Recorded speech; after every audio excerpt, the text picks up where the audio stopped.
الحمد للہ رب العالمین والصلاة والسلام علی رسول الامین وعلی آلہ واصحابہ اجمعین اما بعد۔ اسٹیج پر تشریف فرما معزز قائدین ملت، منتظمین منصورہ، میرے سامنے موجود قابل قدر والدین اور پیارے بچوں اور طلباء اکرام، میرے لیے آج کا دن سب سے زیادہ خوشی کا باعث اس لیے ہے کہ جس مدرسے میں پڑھ کر کے میں بڑا ہوا ہوں، اس مدرسے نے مجھے یہ اعزاز بخشا کہ میں یہاں پر مہمان خصوصی بن کر آؤں۔ حالانکہ میں نے یہ بات آپ کو بتائی تھی کہ میں اس قابل میں خود کو نہیں سمجھتا۔ بہت سارے افراد ہیں جو منصورہ سے فارغ ہوئے ہیں، جنہوں نے بہت زیادہ کامیابیاں حاصل کی ہیں، لیکن ان کی دعوت کو قبول کرتے ہوئے میں نے آج کے اس پروگرام میں شریک ہونے کا فیصلہ کیا، اور اس کے لیے میں آپ سب کا مشکور ہوں۔ میرے سامنے دراصل ڈاکٹر متین صاحب بیٹھے ہیں محترم۔ ہم نے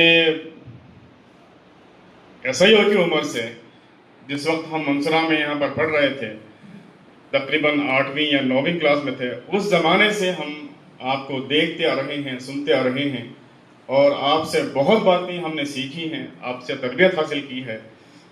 کچھ باتیں تو آج تک میرے ذہن میں تازہ ہیں کہ کس موقع پر آپ نے کیا باتیں کہی تھی۔ تو یہ بھی میرے لیے بہت اعزاز کا موقع ہے کہ آپ سے مجھے ملاقات کا موقع ملا اور آپ کے ساتھ بیٹھنے کا، کچھ وقت گزارنے کا موقع ملا۔ پھر اس کے بعد منصورہ کی جو اہمیت ہے یا اس کی جو خوبصورتی ہے، اس کو بیان کرنے کے لیے میرے پاس آج کا وقت کم از کم تو درکار کافی نہیں ہے۔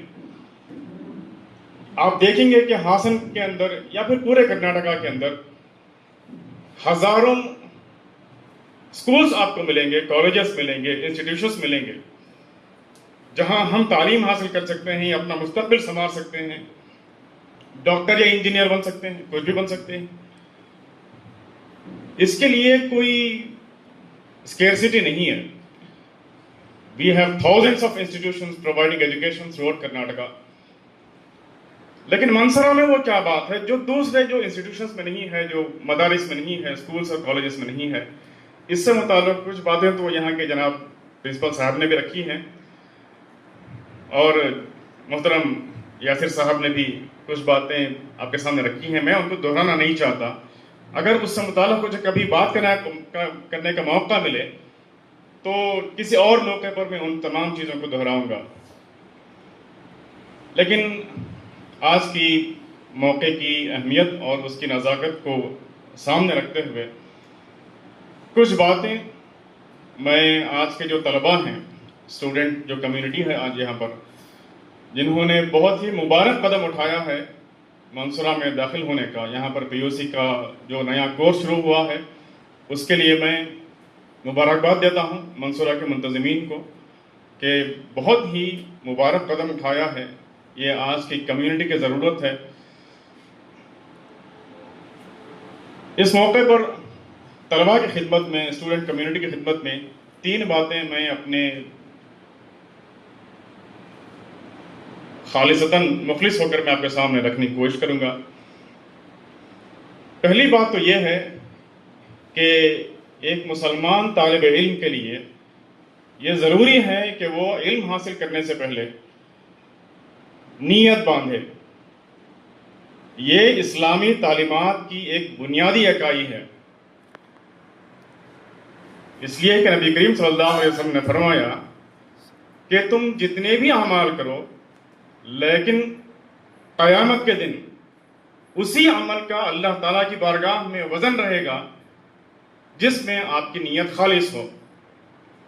اس لیے ایک مسلمان طالب علم کو ایک نیت باندھنی چاہیے کہ وہ اگر علم حاصل کرتا ہے تو وہ محض اللہ تعالیٰ کی رضا کے لیے علم حاصل کرتا ہے۔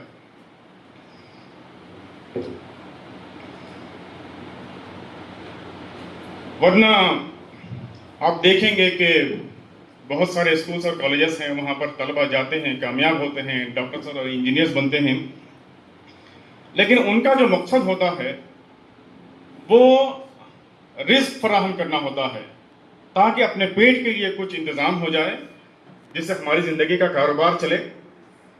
اس سے آگے کوئی اور اونچا مقصد ان کے سامنے نہیں ہوتا۔ منصورہ اور دوسرے جو ایجوکیشنل انسٹیٹیوشنز ہیں، اس میں بنیادی فرق یہ ہے کہ یہ آپ کو پیٹ سے آگے کی چیز سکھاتا ہے، دنیا اور آخرت سے تعارف کراتا ہے، اور ایک بڑے مقصد کے لیے آپ کو تیار کرتا ہے۔ نیت کا باندھنا اس لیے ضروری ہے، آپ دیکھیں گے کہ جو نیت نہیں باندھتا اس دنیا کے اندر، اللہ تعالیٰ تو ان تمام لوگوں کو رزق فراہم کرتا ہے جو نیت بھی نہیں باندھتے، جن کا مقصد یہ ہے کہ وہ کچھ اس اپنی ایجوکیشن کے ذریعے، اپنے علم کے ذریعے اپنی کوئی رزق فراہم کریں، کوئی ملازمت اختیار کریں، کوئی تجارت کریں۔ اللہ تعالیٰ تو ہر ایک کو رزق فراہم کرتا ہے، جو نیت باندھے یا نہ نیت باندھے، لیکن ایک مسلمان کے لیے نیت باندھنا اس لیے ضروری ہے کہ اسی نیت کی بنیاد پر کل اللہ تعالیٰ کے دربار میں اس کو سارا یہ نیکیاں، اس کو ثواب ملنے والا ہے۔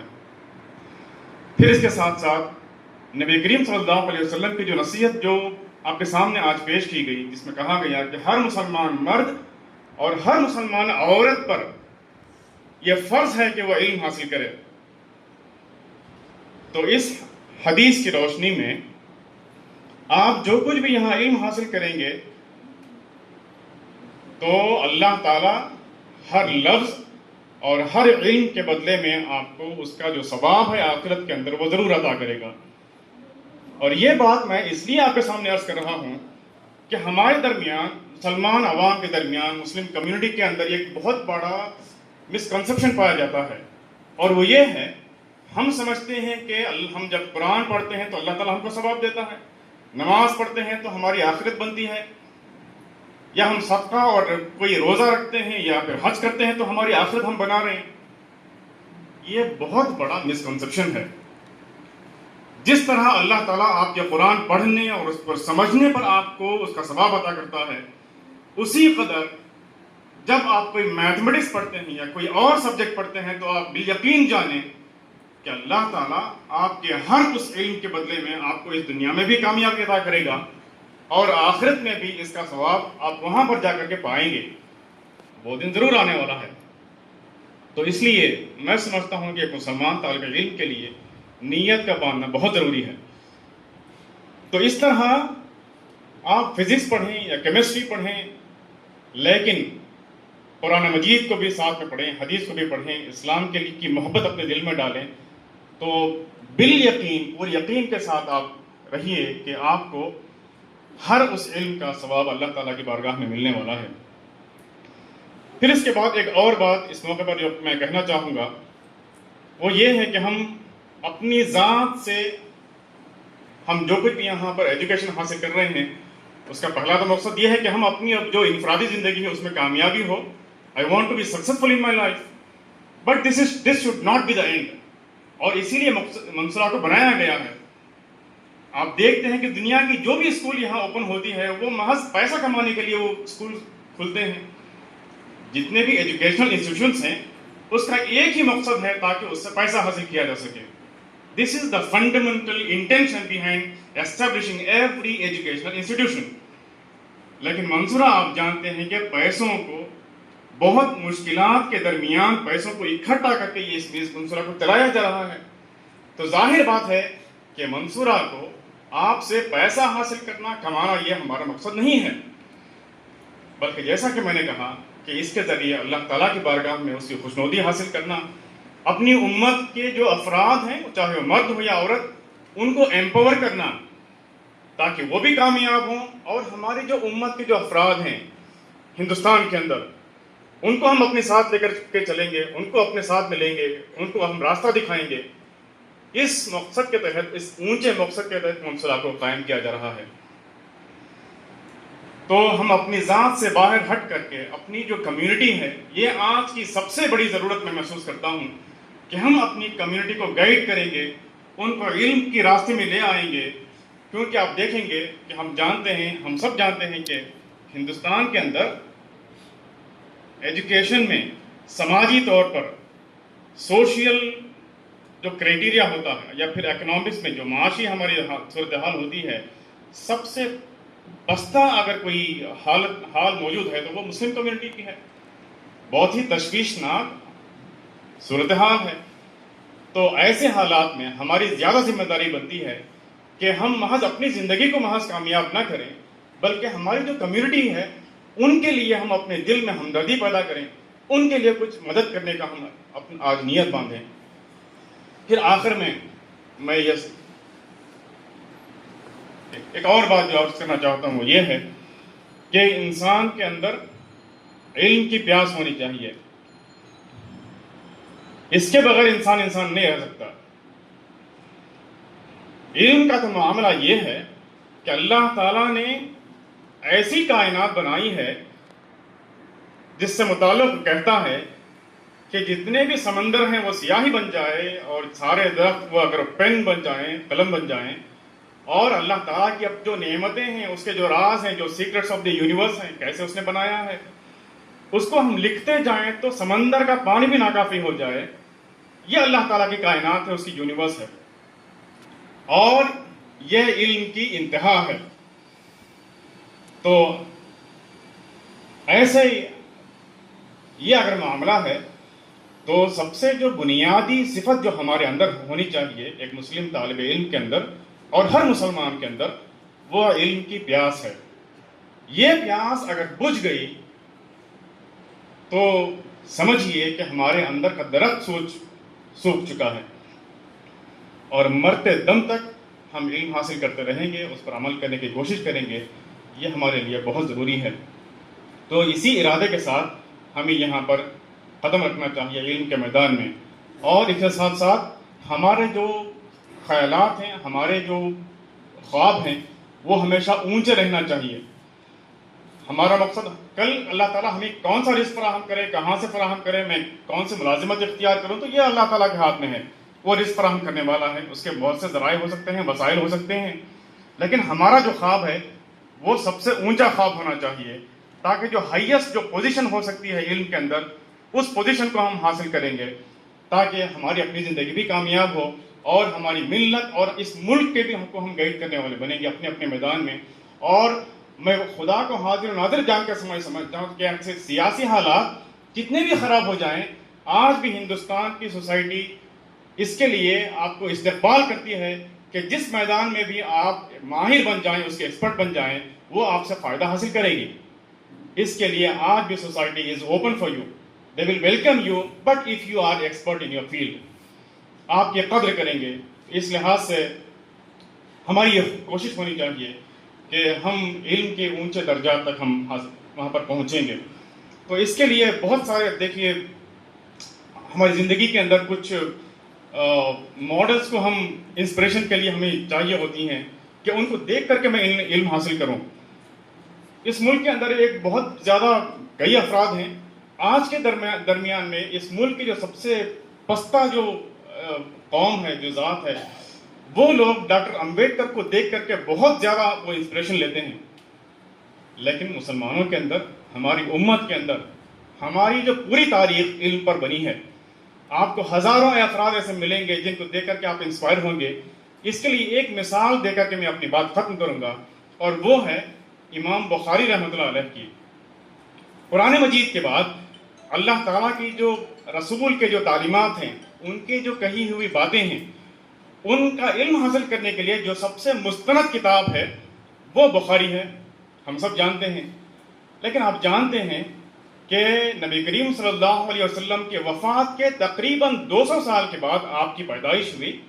اس وقت تک کسی نے احادیث کی کچھ کتابیں جمع ہوئی تھیں، لیکن آپ نے نبی کریم صلی اللہ علیہ وسلم کی بتائی ہوئی باتوں کو جمع کرنے کے لیے تقریباً اپنی زندگی کے 16 سال لگائے. دن رات آپ نے محنت کی، اور اس کے لیے ایک ایک حدیث کو جمع کرنے کے لیے آپ نے کئی ملکوں کا سفر کیا ہے. So it is not the distance of 50 kilometers or 100 kilometers, it is 1000 kilometers. تو آپ نے اپنی زندگی میں جتنا بھی اس دور میں سفر کیا ہے، چل کر کے اور اونٹوں پر اور قافلے کے ساتھ، اور کبھی پانی کے ذریعے کشتیوں میں آپ نے سفر کیا ہے، یہ سب باتیں آپ کو ملیں گی تاریخ کے اندر. تو جتنا بھی آپ نے سفر کیا ہے اس کا ایک اندازہ ایسا لگایا جاتا ہے کہ آپ نے تقریباً اپنی زندگی میں 15,000 سے 20,000 کلومیٹر تک علم کے لیے، اس حدیثوں کو جمع کرنے کے لیے آپ نے سفر طے کیا ہے. آپ اندازہ لگائیے کہ اس دور میں پیدل چلنا اور اونٹوں پر سفر کرنا یہ کوئی آسان کام نہیں تھا. اور اتنے سال لگانے، اتنی محنت کرنے کے بعد صحیح بخاری 700 کچھ بنتی ہے، اور ان 6,700 یا کچھ جو تعداد ہے، جو احادیث ہے، اس میں کئی احادیث ایسی ہیں جو ریپیٹڈ ہیں. اس کا مطلب یہ ہے کہ نبی کریم صلی اللہ علیہ وسلم کی کہی ہوئی ایک ہی بات کئی لوگوں نے بتائی ہے کہ میں نے ان سے سن رکھی ہے. تو اس کو اگر آپ ریڈیوس کریں گے تو نبی کریم صلی اللہ علیہ وسلم کی مستند احادیث، جن پر ہم شک نہیں کر سکتے کہ اس میں جھوٹ ہے، ساری صحیح احادیث ہیں، اس کی تعداد محض 2,500 یا 600 کچھ بنتی ہے. تو ان 2,500 یا 600 جو نبی کریم صلی اللہ علیہ وسلم کے کلمات ہیں، ان کی جو باتیں ہیں، ان کو جمع کرنے کے لیے آپ اندازہ لگائیں کہ اس دور میں آپ نے کئی ملکوں کا سفر کیا، اور اپنی ساری امت پر ہم سب اس کے احسان مند ہیں. آج ہم اگر نبی کریم صلی اللہ علیہ وسلم کی کوئی حدیث پڑھتے ہیں، وہ ہم تک پہنچی ہے کہ اس حدیث جھوٹی نہیں ہے، یہ فی الواقع نبی کریم صلی اللہ علیہ وسلم نے ایسا کہا ہے، تو جتنے لوگ بھی ان احادیث کو پڑھتے ہیں، اللہ تعالیٰ اس کا ثواب امام بخاری رحمۃ اللہ علیہ کے کھاتے میں ضرور ڈالے گا. تو ایسے بہت سارے ہمارے سامنے خود اسلامی تاریخ کے اندر ہمارے لیے انسپریشن کی شخصیات رہی ہیں. تو ان سے بھی ہمیں سبق لینا چاہیے.